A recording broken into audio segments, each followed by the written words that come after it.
नमस्कार मैत्रिणींनो, कशा आहात? आज मी गार्डनला आलेली आहे. खूप दिवसानंतर आम्ही नाशिकमधल्या मोठ्या गार्डनमध्ये आलेलो आहोत. घराजवळच्या गार्डनला तर जातच असतो नेहमी.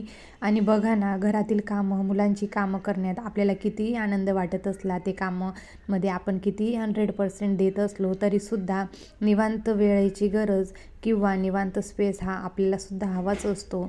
थोडंसं वेगळं घराबाहेर पडलं तरच आपल्याला स्वतःसाठी वेळ मिळत असतो. हा माझा अनुभव आहे. घरात आपल्याला 1-2 तास जरी वेळ शांततेचा वेळ मिळाला, त्या वेळेमध्ये सुद्धा आपलं लक्ष हे अजून एखाद्या घरातल्या कामाकडे गुंतलेलं असतं, की आज हे काम बाकी आहे, ते काम बाकी आहे. मुलांचा होमवर्क, मुलांची एक्झाम या टाईम टेबलमध्येच आपला दिवस जात असतो.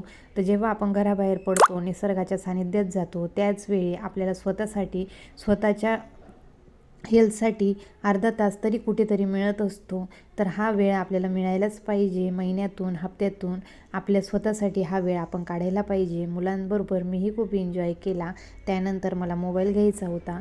मग मोबाईल बघायलाही जायचा प्लॅनिंग चालू होता आणि माझ्या मिस्टरांसोबतही थोडासा वेळ घालवला, कारण की तेही खूप बिझी असतात. सकाळी जातात, रात्रीच घरी येतात. मग त्यांच्यासोबत गार्डनमध्ये वेळ घालवला.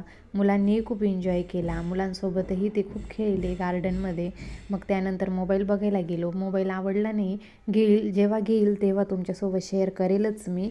आणि मग बाहेर निघालो आहे, तर बाहेर काहीतरी खाणं हे होणारच. चला भेटूया पुढच्या व्हिडिओमध्ये. बाय.